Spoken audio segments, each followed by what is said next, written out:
자, 오늘 그 골로새서 3장 13절에 보시면 서로 용납하고 그런 말씀이 나오죠. 그 다음에 피차 용서하되 그런 말이 나와요. 이 용서라고 하는 것은 내가 가해자인 동시에 피해자입니다. 내가 누군가에게 용서를 받아야만 된다고 생각하는 게 있을 뿐만 아니라 나도 누군가로부터 용서를 받아야 될 일도 있는 거예요. 이 용서라고 하는 것은 나 혼자만의 문제가 아니라 나와 그 어떤 사람과의 문제에서 발생하는 거예요. 그런데 우리는 대부분 생각하기를 나는 피해자다. 그래서 용서할 수 없어. 이렇게 하고 있는데 나에 대하여 그런 생각을 가지고 있는 사람이 있다는 것을 간과하시면 안 됩니다. 내가 용서해야 될 사람이 있다고 하면 내가 용서를 받아야 될, 용서를 빌어야 될 사람이 있다는 거예요. 그래서 이 두 가지를 다 해야 됩니다. 서로 해야 됩니다. 그래서 서로라고 하는 말이 나오고 피차라고 하는 말이 나오는 거예요. 그런데 우리가 서로 용납, 받아들이고 피차 용서하는데 어떻게 해야 되냐? 주께서 너희를 용서하신 것 같이 너희도 그렇게 하라. 그래서 용서의 모델이 주님이십니다. 예수님이십니다. 그런데 이 예수님의 용서의 특징이 몇 가지가 있는데 첫 번째가 무조건적입니다. 그렇죠? 조건이 없으시죠? 우리가 아직 죄인 되었을 때에 그냥 죄인이에요. 우리는. 그런데 주님이 우리의 죄를 용서하시기 위하여 오신 거예요. 현장에서 간음하다 잡힌 여인을 예수님이 용서하셨는데 그 여인이 예수님께 와가지고 잘못했다고 싹싹 빌은 적이 없어요. 그냥 무조건이에요. 그런데 우리는 왜 주님처럼 용서를 못하는가? 주님처럼 하라 그랬잖아요. 지가 와서 잘못했다고 빌어야지. 조건을 붙이는 거예요. 지가 와서 그렇게 하지 않는데 내가 일방적으로 용서하면 나만 손해보는 거 아니요? 시쳇말로 나만 짱구 되는 거 아니요? 나만 바보 되는 거 아니요? 그리고 잘못을 알아야지 그 사람이 앞으로 고치지. 이렇게 조건을 붙인다 우리가. 그런데 주님은 조건이 없으신 거예요. 그 다음에 두 번째는 예수님의 용서라고 하는 건 수없이 반복하시는 거예요. 70번씩 7번이라도 용서하라.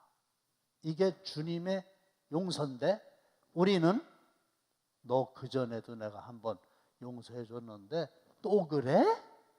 지금이 몇 번째야? 3번째야? 수도 없이 너 그러잖아.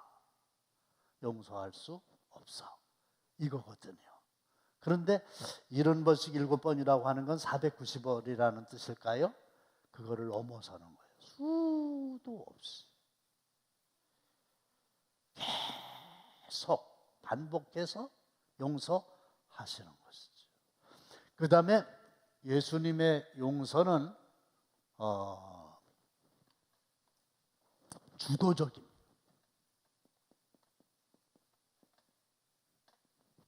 그냥 예수님이 먼저 하시는 거예요. 주도하시는 거예요. 상대방의 반응을 보는 게 아니고 그냥 내가 먼저 하는 거예요. 이게 주도적입니다. 저는 이 주도적이라고 하는, 내가 먼저라고 하는 이 말을 들을 때에 정말 좀 내 자신에 대해서 안타까운 건 뭐냐 하면, 고등학교 때도 동기,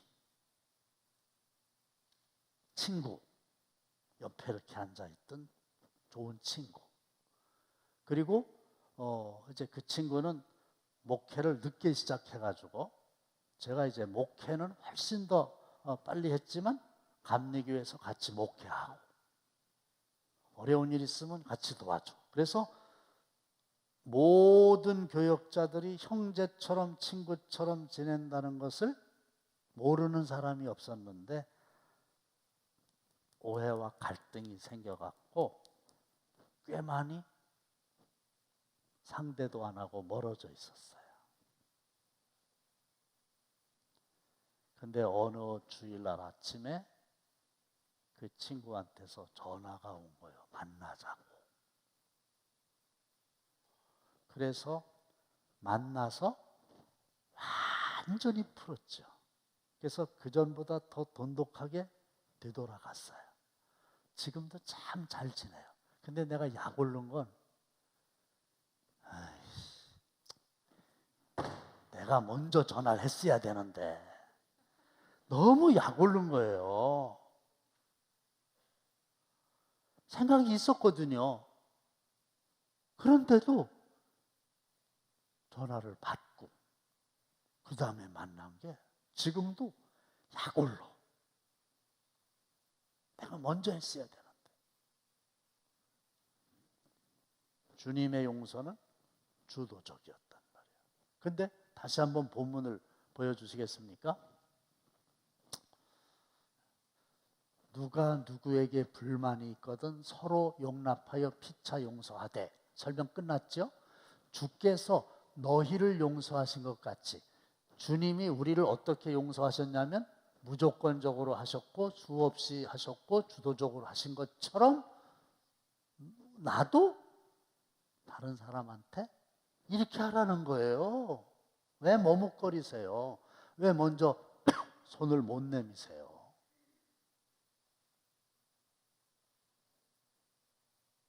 그 다음에 그리하고, 이 말은 그렇게 하라 그런 말이고, 용서하라 그런 말이고, 용서하라 그런 말씀은 명령문이에요.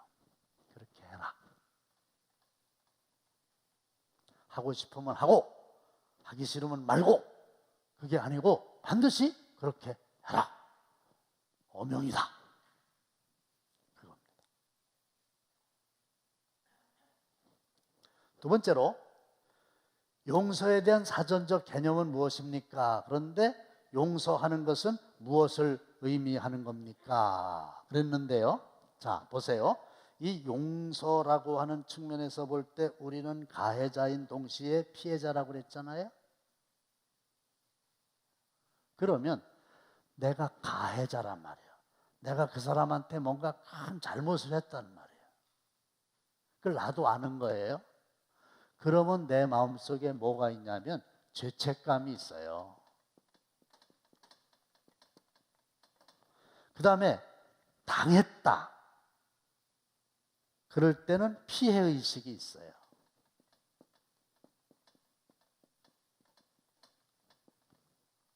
그런데 그 용서라고 하는 말은 탕감을 해주는 거다. 그런 뜻이 있어요. 탕감. 내가 누구한테 1,000만 원 빚을 졌어요. 근데 갚아야죠. 근데 상대방 쪽에서 안 갚아도 돼. 내가 너 돈 1,000만 원 빌려줬는데 그냥 안 갚아도 돼. 그래서 차용증을 찢어버리는 거예요. 이게 도말하는 거예요. 그러면 이 빚진 사람은 자유를 누리죠. 그렇죠? 빚쟁이가 이렇게 돼가지고 그 사람만 나타나도 이렇게 부담이 되고 그랬는데, 와, 난 아무것도 한 게 없는데 그 사람이 빚을 탕감해 준대. 너무 자유하지요. 이게 용서예요. 용서라고 하는 건 빚을 탕감해 주는 것처럼 없던 걸로 하는 거예요. 너 돈 안 갚아도 돼, 이거예요. 그럼 상대방은 너무너무 자유를 누리게 되는 거예요. 그런데 우리가 가해자잖아요. 가해자. 잘못한 걸 내가 알았단 말이에요. 우린 대부분 피해의식이 많아요. 내가 당했다는 생각만 해요. 근데 내가 그 어떤 사람에게 그 용서받을 수 없는 짓을 했잖아요. 그러면 그 상대방은요, 나에 대해서 어마어마한 독을 품고 있어요. 그렇지 않은가요? 이 관계가 안 좋으면 말이 편안하게 나갈 수가 없어요. 그냥 보통 해야 될 말도 그 안에 독이 있어요. 싸나워요. 그래서 그 요셉과 형들이 언사에 불편하였더라. 그런 말씀이 창세기에 나오거든요. 이게 사이가 안 좋으니까 말을 편하게 못하는 거예요. 여러분들도 한번 생각해 보세요. 그 사람하고 내가 사이가 안 좋고 좀 막 이게 독이 있다 그러면요, 일단은요 그 사람 만나기가 싫잖아요. 밥 같이 안 먹잖아요. 그렇죠? 취하니까. 그리고 말했다 그러면 설전은 독이 왔다 갔다 하는 거예요. 내가 어떤 사람한테 독을 품고 있잖아요. 그 어떤 사람이 나에 대하여 독을 품고 있는 사람이 있는 거예요. 아주 싸나워지는 사람이 있는 거예요. 평상시에는 아무렇지도 않은데 유독 그 사람이 나타나고 그 사람에 대한 얘기를 하게 되면 막 싸나워지는 거예요. 막 이제 그 과장하면 입에 거품 물고 이렇게 얘기하는. 그래서 우리는 용서를 해주어야 되기도 하지만 용서를 받아야만 돼요.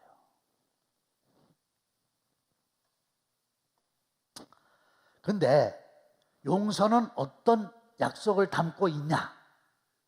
진짜 용서는 어떤 게 용서냐? 하면 예를 하나 들어야 되겠어요? 어떤 사람이 내 뒤통수를 쳤어. 이게 객관적인 팩트야.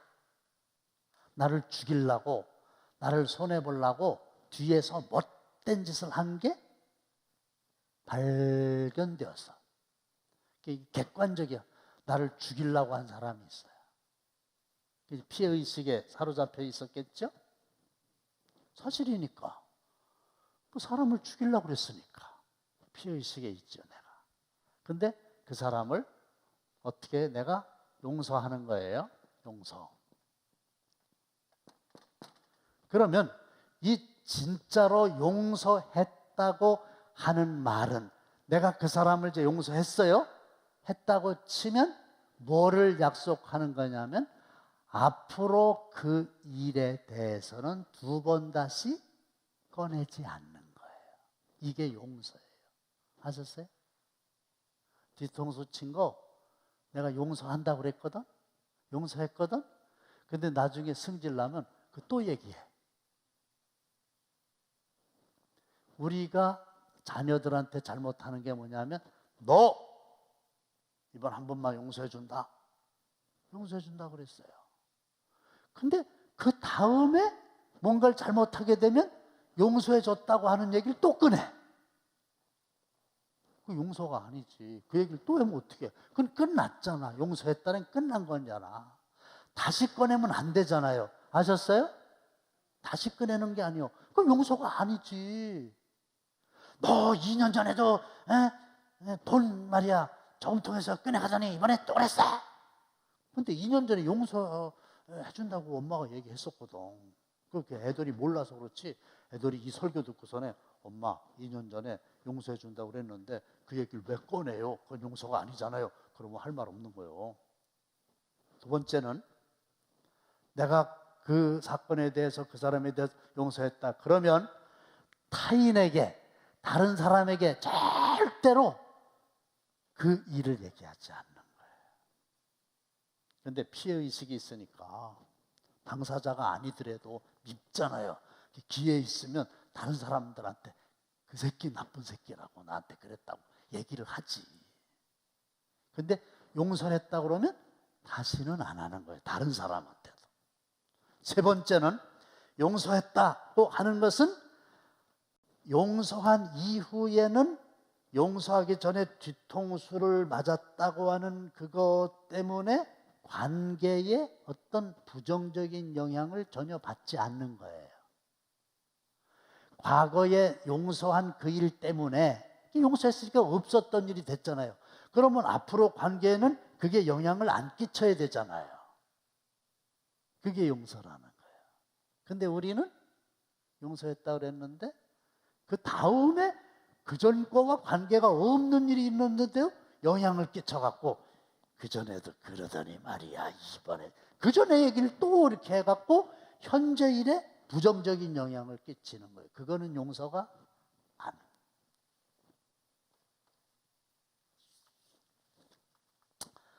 자, 4번 다 함께 시작.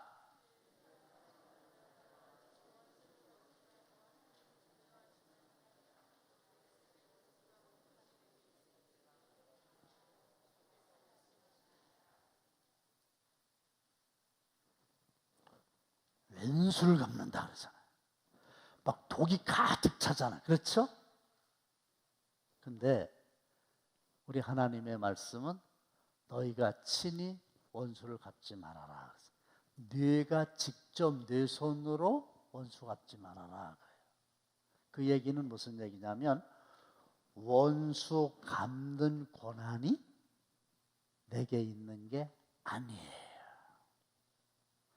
그 사람이 아무리 나에게 잘못을 했다 하더라도 왼수 같은 짓을 했다 할지라도 그 사람한테 원수를 갚을 권한이 처음부터 나에게 있었던 게 아니에요. 우리는 원수를 갚을 권한이 없어요. 그래서 친히 원수를 갚지 말아라 그런 거예요. 두 번째는 어떻게 하라? 하나님의 진노하심에 맡겨라. 하나님께 맡기면 하나님이 때가 되면 하나님의 방법으로 공정하게 해주신다. 네가 하려고 하지 말아라. 그 다음에 원수 갚는 것이 내게 있으니 내가 갚으리라. 이렇게 하나님이 말씀하셨어요. 나에게는 원수 갚을 권한이 없고 누구에게 있어요? 하나님께 있는 거예요. 하나님이 알아서 해주세요. 그리고요, 또 하나는 원수 갚을 권한만 없는 게 아니라 원수를 갚을 능력도 없어요. 우리에게. 보세요. 누가 나 뒤통수 쳤다 그랬죠? 그럼 내가 원수를 갚는다고 쳐요? 그럼 어디까지 해야 속이 시원해지는 거예요? 어디까지? 무릎을 꿇리고 발로 밟어? 그러면 이제 시원해졌어요? 그거 가지고도 안 돼요. 그럼 때려 죽여? 그야말로 때려 죽여. 때려 죽여도 이게 해결이 안 돼요. 그 새끼 잘 죽었다 이러지. 그리고 또 뭐 없나? 이러지. 그러니까 우리는 어차피 원수를 갚을 권한도 없지만 원수를 갚을 능력도 없어요. 뭐 우리가 그 사람 어디까지 해야 돼요? 어디까지 해야 이게 끝나는 거예요? 한도 끝도 없어요.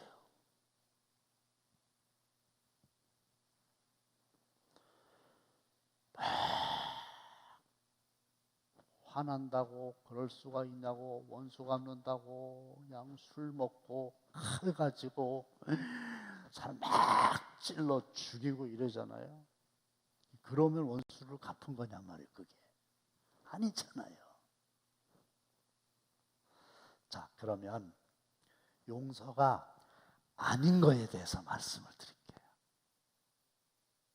그러니까 아까 용서에는 이러한 약속이 있다 한 거와 연관되겠죠. 용서가 아닌 게 뭐냐 하면 잊어버리는 거, 용서가 아닙니다. 잊어버려. 아이고, 내 인생의 흑역사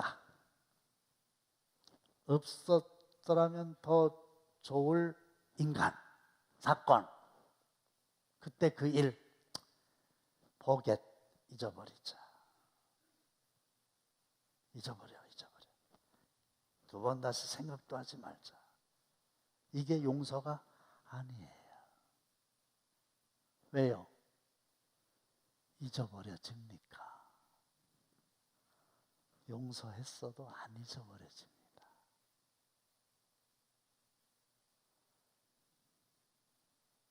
어떻게 그게 내 머리에서 싹 없어집니까?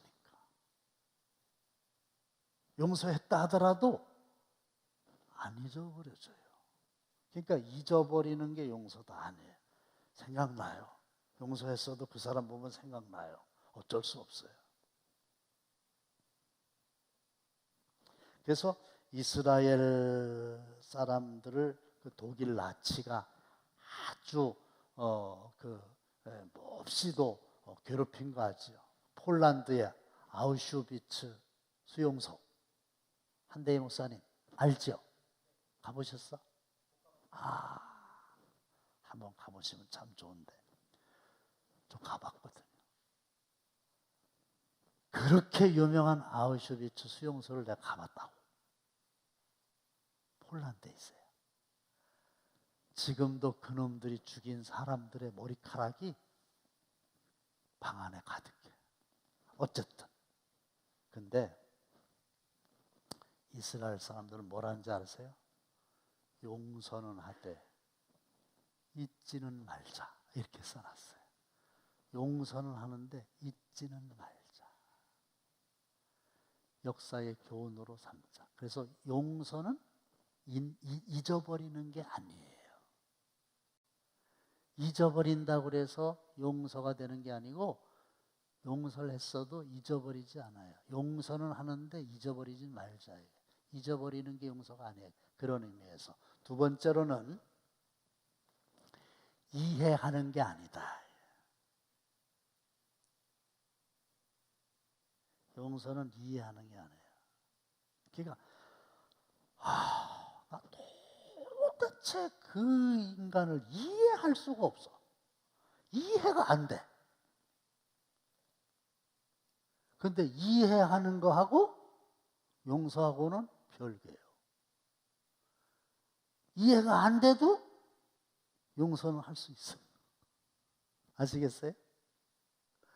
나 그 사람들 진짜 이해가 안 돼.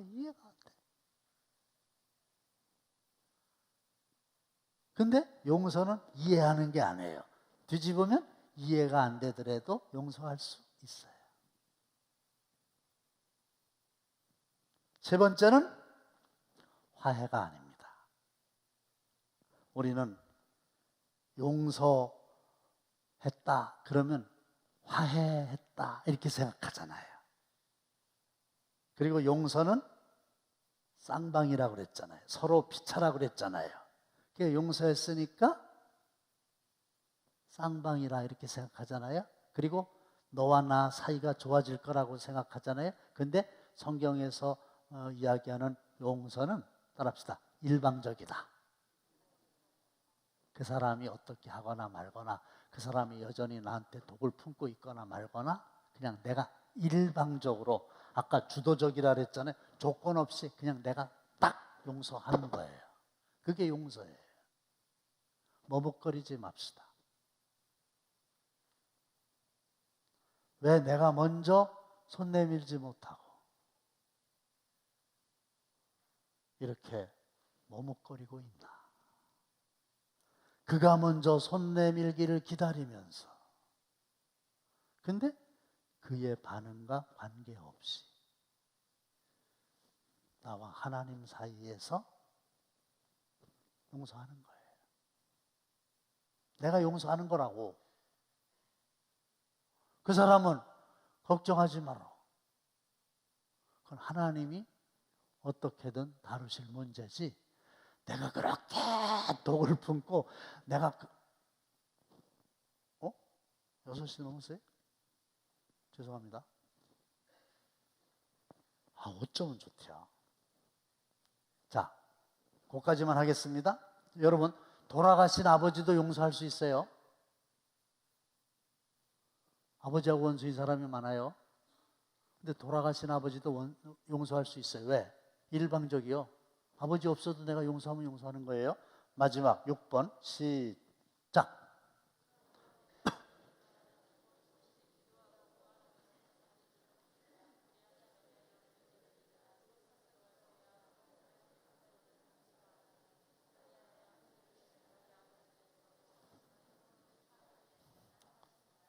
자, 기도하면 응답을 받아야 되잖아요. 근데 응답받기 위해서는 믿음으로 기도해야 돼요. 이건 아시죠? 믿음으로 기도하셔야 돼요. 그렇죠? 구하는 것은 받은 줄로 믿으라. 그리하면 너희에게 그대로 되리라. 믿음으로 기도해야 돼요. 근데 중요한 건 서서 기도할 때에, 그렇게 믿음으로 기도할 때에 아무에게나 혐의가 있거든 어떻게 하라고? 용서하라. 기도할 때에 용서도 같이 하라고. 그래야 하늘에 계신 너희 아버지께서도 너희 허물을 사하여 주세요. 그래서 믿음의 기도를 해야 되고요. 그 다음에 용서의 기도를 해야 돼요. 이 두 가지를 해야 응답을 받는 거예요. 왜냐? 믿음의 기도를 했는데 용서를 못했죠? 그럼 내가 하나님한테 용서를 못 받아요. 하나님한테 용서도 못 받았는데 무슨 응답을 받겠어요? 그래서 배가 이렇게 앞으로 나아가려면 양쪽에서 노를 져야 돼요. 그래야 앞으로 나가요. 그런데 노 하나만 갖고 찌면 그 자리에서 뺑뺑뺑뺑 돌고 앞으로 못 나가요. 우리가 기도할 때 응답 받으려면 믿음이라고 하는 노와 용서라고 하는 노를 함께 줘야 목적지에 도달할 수 있지. 둘 중에 하나, 특별히 믿음은 있는데 그 사람을 용서하지 못하면 내가 주님으로부터 용서를 못 받았기 때문에 그냥 그 자리에서 뺑뺑뺑뺑 돌지 응답을 못 받아요. 너무 중요하죠.